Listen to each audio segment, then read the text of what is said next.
Previously on Miss President. As crime people, we've promoted early intervention. The same kids who graduate or who finish school, maybe Form 4 leavers or Class 8, are the ones who grow up into adult criminals. So what we do, we work with them through life skill process. I'm really going to give them this feedback because I think it's important that they hear their growth, and it's important that they hear the solutions that they're giving can be implemented down there. So can we find new sustainable approaches? And it makes us wonder, should we be looking for top 5 or should we just be content with top 4? We kick off today's show with the top 6, what I like to refer to as the creme de la creme of season 2. What is different in this week's episode is that each of the top 6 calls back 2 former contestants from this season back to the Academy to be part of their campaign team. You will see faces that you recognize, and we're all happy to have them back at the Academy this week. This week's show is special in many ways, as it gives the contestants training on campaign-related topics and also puts the contestants right in the heart of Nairobi and its environs, where they will experience firsthand what it is like to be the chief candidate trying to convince the public and you at home why we should vote them in as the next Miss President. And this brings me to the question I ask every week and will never tire of asking. Is Kenya ready for a female president?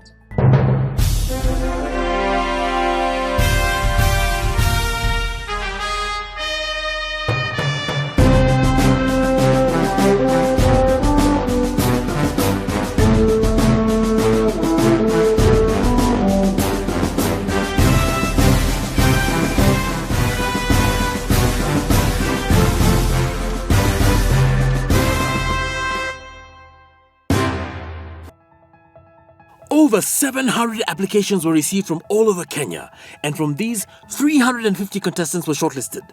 After a series of auditions, over 50 women were selected, and they will now battle it out at the Academy for the coveted title of Miss President. Here are the top 6 contestants left in the competition, each with their campaign team.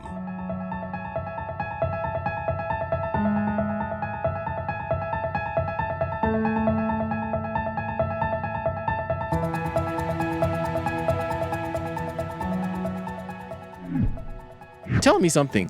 You're here for a very particular reason. Why are you here? We are here to ensure our candidate, Frida from Embu County, gets to the top 1. Not top 3, top 1. The fact that all of them reach out to me, and most of them were even calling and even planning in advance, tells you that I have a lot to bring on table. I've been a winner since day 1. Never been on probation.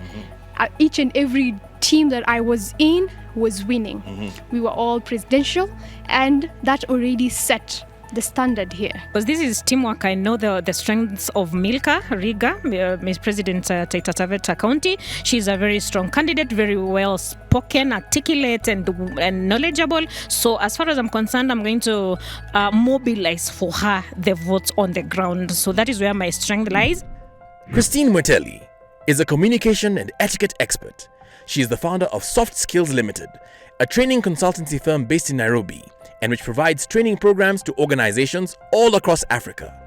Christine is also the published author of 4 books, including Play to Win and The Guts to Be Me, and produces weekly videos on her YouTube channel, Learning Aloud. Ngara Gituku was the outgoing private secretary to the late Kenyan President, His Excellency Mwai Kibaki, CGH. Gara is the lead writer and editorial coordinator for Uhuru Cabinets, a Kenya Yearbook Editorial Board's Cabinet Series flagship project. His worldview is tempered with deep and hands-on insights in communication, people and task management, and in elements that feed the art of statecraft.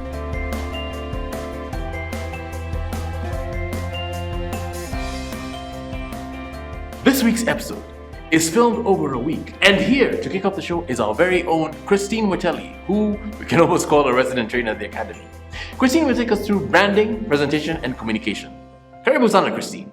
Broadly, the rule of thumb is this. When you're ice breaking, when you're trying to warm up people to your content, when you're getting people's attention before you start making your presentation and getting to your agenda, the rule of thumb is this. There's those things people are very emotional about. Their tribe is one of them. Their looks is another. Soccer, you don't stand up and start saying your team won yesterday because people are very attached to some of these things. Somebody will close their mind to everything that you're saying based on the football club that you support. I'm unable to understand that, but there's people who are very, very particular about some of these things. You never comment on religion. You never comment on people's culture. I like a definition I had of culture, and culture is the way of life that makes sense to you. That's all. There is no superior culture in the world. The reason you don't eat frogs is because you are not raised in China. That's the only reason you don't eat frogs. You want to also make your presentation focused on the specific audience that you're speaking to. If I was speaking to school students, I wouldn't be using the examples I'm using with you guys. I wouldn't be making the wording that I'm using with you guys because you're a different demographic. So those are some of the things that you want to make sure that you're taking care of as you go into your presentation. All of this, remember, is long before you ever make a speech. Now, we've gone back to shaking hands, finally. We are no longer shaking hands, but there is something about touch. If you're in a situation, of course, you want to be very gender sensitive, you want to be appropriate, but when you're in a position of leadership, it's important for you to know when to get close and when to not get close, who to get close to and who to not get close to. If there's someone, that's a decision you make on the spot.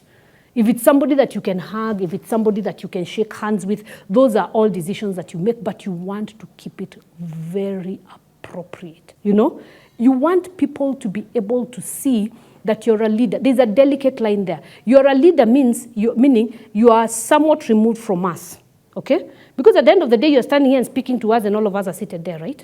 So there's that distance. But if there's any way that you can interact with the people, like walk around, like talk to them, it depends on the situation. But you want to be able to appeal to all the five senses. All right, this is your assignment from this class. Working with your supporters, because of course you have a team around you. I want you to prepare two things. Give us your slogan. Come together with your people. I'm sure you know what your agenda is about. Come up with a slogan. A slogan is a brief statement. Don't let your slogan be 25 words. We've described the slogan in this session. Come up with a brief slogan that people can be answering, that people will remember you for. And then also come up with your story. We've already described what an excellent story is. Let the story build onto your agenda. You remember the V that we talked about? Talk about a story that makes you relatable. Come up with the lessons from that story that build onto your agenda. There has to be some considerations for you to be able to spread your influence to the last voter that you want to reach. And therefore, a few imperatives come to play. One, do you have a campaign coordination office? An office means at least a place of reference. Doesn't have to be too expensive, where you congregate and review the progress of things. And do you have a campaign manager? You are the candidate. You can't do everything. You must have someone who picks it from you and coordinates the troops on the ground for you. Then, advisors. Sometimes we think we know everything. You know, it's a weakness among human beings. But it's good to acknowledge once in a while that even what you know may not be enough. Could be there's somebody who knows whatever it is you think you know better than you, and you need that person on board so that you invigorate your campaign and so on. So you need someone, for example, to deal with messaging, the messaging we were talking about, logistics. Sometimes when you are at the national scale, you need a media team, media and communication team, PR, to tell you what to dress in. And even someone to remind you at a personal level, hey, can you remove those braids? Or you wore this dress on Monday, you are wearing it again. People might think you have only one dress. What kind of a miser is this? You know, people are very judgmental, and we have to be cognizant of those facts. And then finally from me, the general branding of all your campaign items, volunteers, vehicles, office, if you have one. Is that whole thing together? Or do people feel there are inconsistencies in some of the things that you have tried to put together as one? Because people work best when they feel we are working for the same cause, and the seamlessness of everything that represents this cause is felt in the way you have arranged everything. In all, and my last sentence, simplicity is key. maintain a simplicity that people can relate to. Don't try to be so sophisticated to mesmerize anyone. Leave that to Aristotle and other philosophers of that ilk. With those few remarks, I wish you all the best. Those who are, the 6 who are going to be fighting it out, may the best win. God bless you. Miss Presidents, every once in a while, we bring you a leader who is able to share their knowledge, their wealth of experience with you. And today, we have Miss Anna Mutavati, who is a country representative for United Nations Women in Kenya. Would you please give a warm welcome to Anna Mutavati. Okay, and thank you once again for having me. I've been working on women's rights, gender equality, rule of law, access to justice, championing reform of discriminatory laws. I studied law at the University of Zimbabwe, and I also did my master's in women's law. So you can already see my interest is always around being gender and law, women's rights, and so on. I grew up in a family of 5 children in a small little mining town northeast of Harare, the capital of Zimbabwe. I always knew that I wanted to work in the field of women's rights. Right from a very tender age, I always knew. And why, you may ask, is because I grew up in a community where it was almost a given that by the time a girl reaches grade 7, that's 7 years in primary school, or 2 more years in secondary school, she is out for marriage. I also grew up in a community where teenage pregnancies were very high and domestic violence was very, very high. And it was a community made up mainly of immigrants from countries of Southern Africa migrating to Zimbabwe. So I just knew what it meant to be treated differently. So from the onset, it was always very clear to me that I would want something different. I would want to go out there and be a champion to change the kind of situation, the kind of environment, the kind of experiences that I witnessed women, older women, young women, going through as I was growing up. Thank you very much. Along your leadership journey, has the gender issue ever been a major factor? And if yes, how? Definitely. So I think I ascended to senior positions of leadership when I was still quite young. I think in my late 20s and early 30s. So I found myself leading teams of much older people.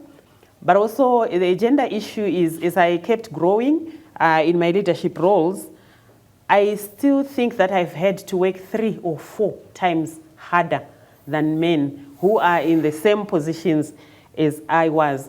I feel that I had to prove myself much more than men, and I still find myself like the way I work now, I doubt that, well, with respect, I doubt that colleagues, my male colleagues would put in as much effort as I do, and all because I feel that I'm scrutinized more. Much more is expected of me. I need to put in more time. I need to show 3 times, because if I don't, then there is a risk that my standard will then be judged so harshly on all other female leaders. So I just feel that the measure that they use or the standard that they use is different for men as it is for women. Thank you, Madam Anna, for really inspiring. As someone who is aspiring to vie for political seat in 2027, maybe what is the secret behind that? Because I come from a community where negotiated democracy is at a par, where elders are the ones who will decide who will vie. And the only position that has been set aside for women, it's only the women rep position. And among those elders, there are no women. So maybe what is the secret behind so that I might use? When you occupy a space, whether you're talking to your elders or your communities or your family and so on, you need that conviction that you are in the right place, that you're not trying to steal something that doesn't belong to you, but that you belong in that space. And for you, I think it's very important, I think, with the little that I know, to start at the very local level, get the support of your family, get the support of like-minded women, because I still think women can use their numbers more to support other women, and we haven't reached that yet.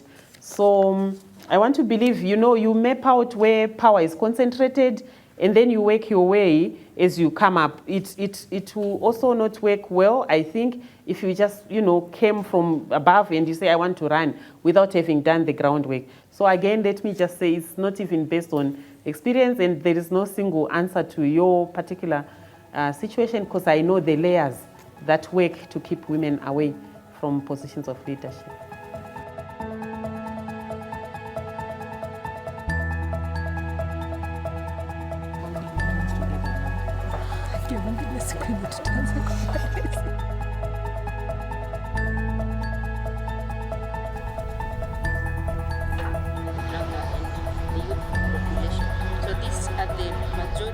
We need to look at the root cause. And I choose that which I would affect development, even that child is going to see. Here at the Miss President Academy, international relations has been one of the key teachings. And because we believe in practicing what we preach, two nations came together this week because of Miss President: Kenya and Canada.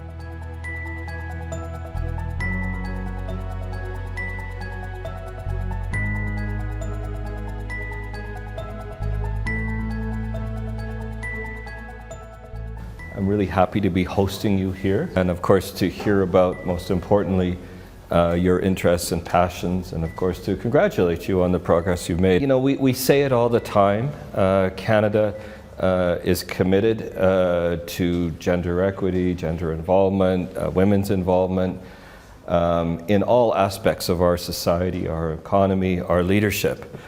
So I would say probably our first stage is this first part of the electoral cycle, which I'm sure you've attended many of our events, all of you have attended many of our events.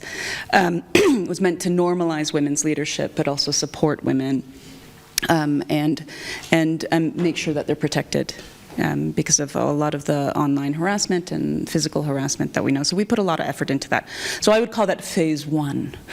But now there's winners and losers, right? And for the winners, they also have to be accountable now.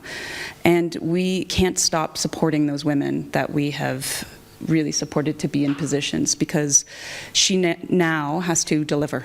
And she hasn't often received the same kind of support. Probably not at all, and she also has, the second and the third and the fourth shift at home, so she needs more support. So that's another, I would call that phase two. In conjunction with that, we'll support those women who did not succeed, understand why they didn't succeed, because now we have another several years to help build them up, and at the same time create this enabling environment from shows like this that really normalize women's leadership. So it starts from the top, and really for us, I like to think that in Canada we started this journey much earlier. We did, going back with what they called women's liberation movements and other things at that time. It's come a long way. In 2015, when our new Prime Minister and his cabinet was sworn in, Prime Minister Trudeau was asked why his cabinet was half men and half women, and he said because it's 2015. And he stayed committed to that. That said, even in Canada, women's participation in politics is not where it should be. In our parliament, it's still quite low. In our system, our cabinet is chosen from our members of parliament. It's the British Westminster tradition of politics. So that pool is even smaller. But it takes that kind of decisiveness to say, no excuses, no matter what. Half of what he can control, he does control, and half of the cabinet is women. And then you have to look at things in a qualitative way as well, right? So sometimes, and I think we see that in Kenya a little bit, with the women's seats, women's participation in politics, it can't just be a numbers game. You can't just be ticking a box. You have to look at it in a qualitative way as well. I think it's unfair that you have to sort of prove yourselves a little bit more maybe than others. Prove your worth. I don't think you should have to prove your worth. Your worth is what it is. And it should be recognized as such, and decisions should be made accordingly. But for the next little while, I'd say you're going to have to do that. I hope the work that Canada does is helpful that way.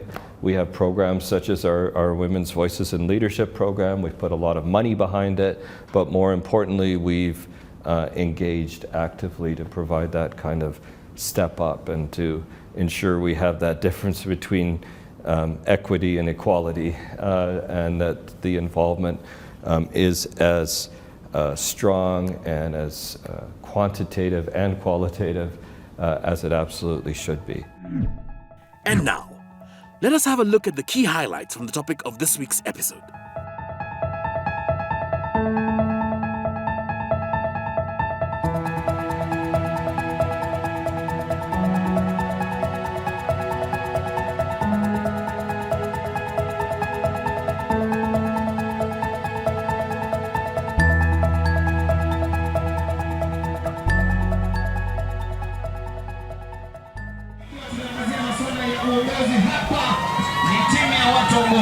Kina dada wa nguvu sana wanaitwa Miss President.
There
wasome.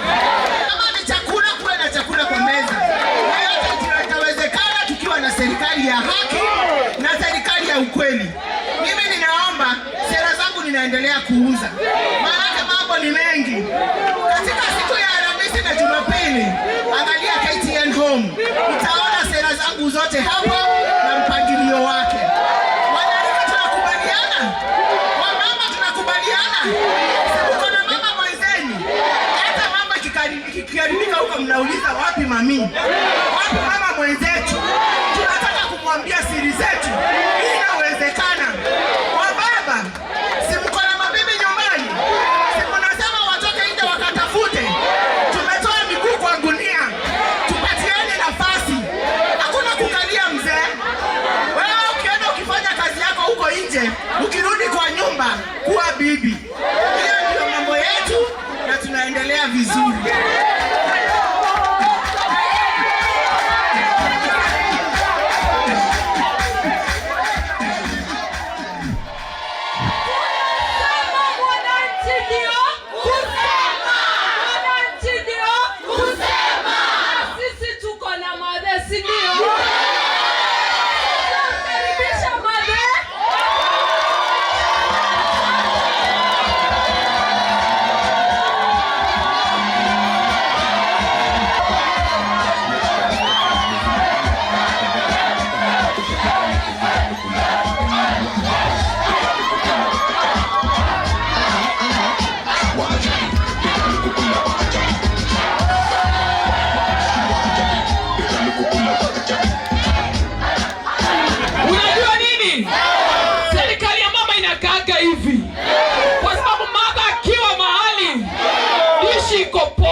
Sindio? Na ningependa niwashow vitu zenye mimi nitafanya. Ili mjue ukweli, hatujakuja tu hapa kuwa show tu. Ni kitu tutafanya. Ndio imetuma nimeanza. Hii ndio vile serikali yangu itakuwa. Kitu ya kwanza nimesema katika health, tukiangalia stories za health. Saa hizi ninataka sana story ya health isonge mbele, vijana wakuje.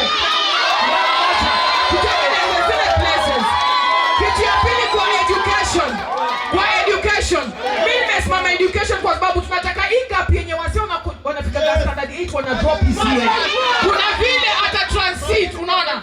Pale mimi na watu kika kwa table tutajiuliza kwa nini wasio wengine hawafiki huku. Sababu ya pili ni ya women. Unajua sasa tunataka women wa into leadership. Na tunataka women wa into leadership because women wana understand.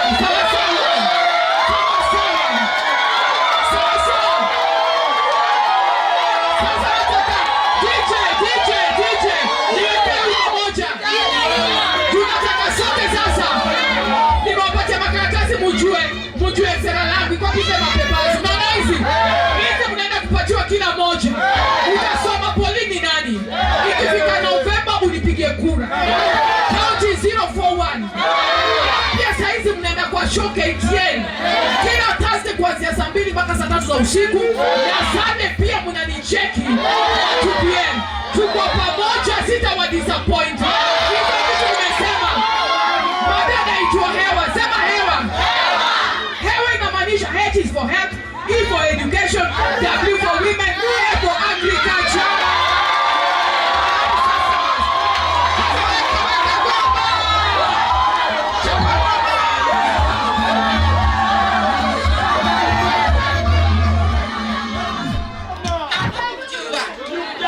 Sisi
Niwaeleze sababu. Tunapozungumzia kuhusu kuinuka pamoja, ni kwamba nchi hii tangu tupate uhuru, tumekuwa tukisema kwamba uchumi unakuwa, kwamba tunapigana na matatizo ya nchi hii, lakini hatujaweza kupigana nayo. Tumeweza? Nchi imekuwa ni kama ni nchi ya watu fulani, si ndio? Na ndio maana leo tunasema kwamba tuinuke pamoja. Wacha niwaeleze. Kwanza kabisa, kipengele cha 43 cha katiba ya Kenya kinaongea kuhusu hadhi ya kila mwananchi katika mambo ya kiuchumi na kijamii. Mambo ya maji, mambo ya nyumba, mambo ya elimu, mambo ya afya. Je, tunayapata? Tunayapata? Ni Wakenya wangapi sasa hivi wanakaa bila chakula? Nchi hii ina rasilimali za kutosha kuweza kuunda viwanda vya kupatia watu wetu kazi. Sio lazima wanawake wetu na wasichana wetu waende kule ughaibuni kuteswa na kuuliwa.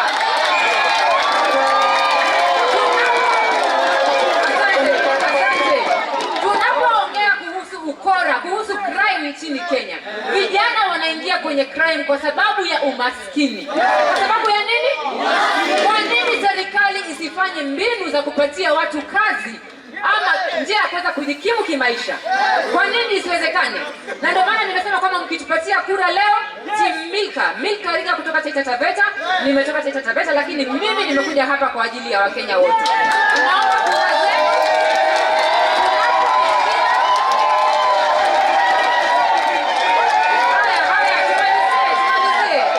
Tunapoingia hatutaki maneno ya kupatia watu samaki.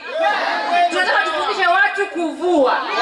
Na unapofundisha kuvua lazima kuwe na mtu wa kuvua. Na lazima kuwe na vifaa vya kuvua hizo samaki. Ni kweli ama ni uongo? Kwa hivyo tuinuke pamoja na timu Milka. Asanteni kwa kutusikiliza.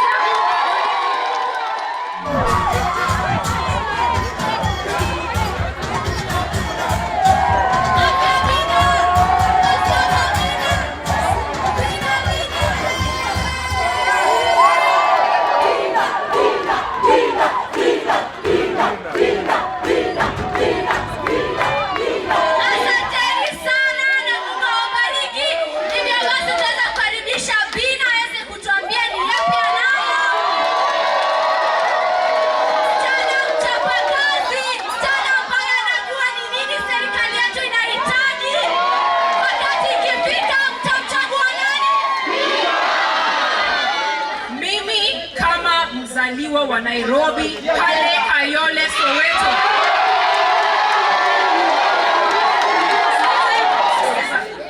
Sikizania, naelewa shida ambayo vijana wanapitia kwa sababu ya ukosefu wa kazi. Wazazi wetu wanateseka wakifanya biashara watupeleke shule. Alafu tunakosa nini? Tunakosa kazi. Tumelelewa na mzazi ambaye ameuza mboga kwa kibanda ili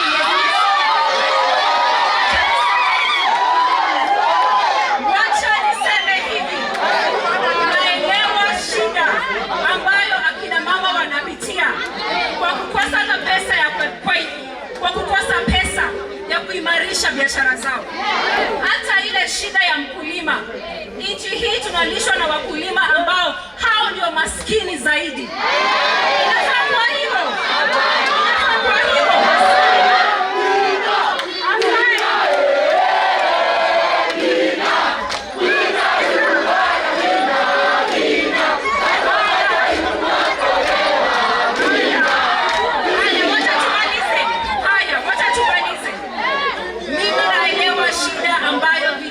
Bodaboda wanapitia. Mtu anapata ajali hata hana NHIF ya kumsaidia apate matibabu.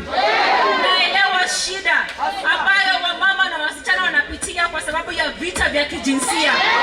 Vita vya sexual violence. Gender-based violence.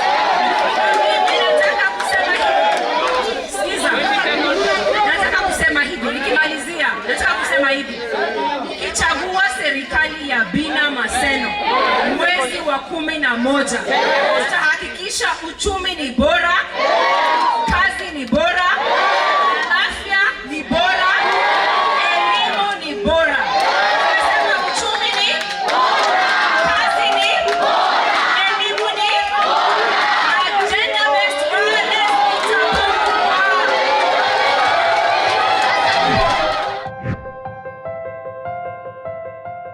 My name is Dr. Zipi Okoth. I am a lecturer at KCA University, agenda consultant, an award-winning filmmaker, and founding director of the Lake International Pan-African Film Festival. I will be looking for someone who is informed, bold, visionary, and has a unique leadership predisposition. Hi, my name is Jerry Kirene. I am a policy advisor and researcher and an advocate for women's advancement. I am looking for courage, determination, and excellence. I will be kind but firm, as I feel at the Academy there is no room for mediocrity. My name is Michael Nyango. I am the founder and lead at the Agenda Center for Kenya's largest and most trusted social media platform, WhatsApp. The Forgotten Bottom Millions, 4BM, a social media enterprise currently reaching over 500,000 persons every week via WhatsApp and transforming the lives of thousands of Kenyans. I will be looking for audacious, bold, and daring leaders. Fortunately for all, eliminations ended in last week's show, episode 16. However, we will hear what the judges and the trainers have to say about what they have seen during the campaign season and how the top 6 handled the campaign all around.